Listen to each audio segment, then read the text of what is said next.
নির্বাচনের তারিখ ঘোষণার মধ্য দিয়ে অধিকাংশ মানুষের আকাঙ্ক্ষার বাস্তবায়ন হবে। তাই প্রয়োজনীয় সংস্কার শেষে যৌক্তিক সময়ের মধ্যে নির্বাচনের তারিখ ঘোষণা করতে অন্তর্বর্তী সরকারের প্রতি আহ্বান জানিয়েছেন বিএনপির সিনিয়র যুগ্ম মহাসচিব রুহুল কবির রিজভী। দুপুরে ২৪-এর গণ অভ্যুত্থান ঘিরে বিএনপির ৩৬ দিনের কর্মসূচির প্রথম দিনের ভেন্যু চীন মৈত্রী সম্মেলন কেন্দ্র পরিদর্শন শেষে এই আহ্বান জানান তিনি।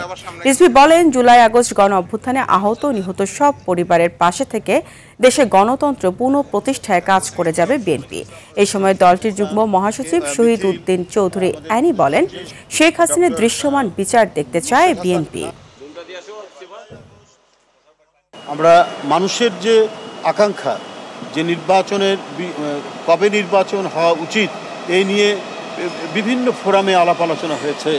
দেশের অধিকাংশ মানুষ যে প্রত্যাশা করে, যে আকাঙ্ক্ষা ধারণ করে, সেই আকাঙ্ক্ষারই প্রতিফলন ঘটবে নির্বাচনের তারিখ নির্ধারণের ক্ষেত্রে এবং নির্বাচনের ঘোষণার মধ্যে দিয়ে।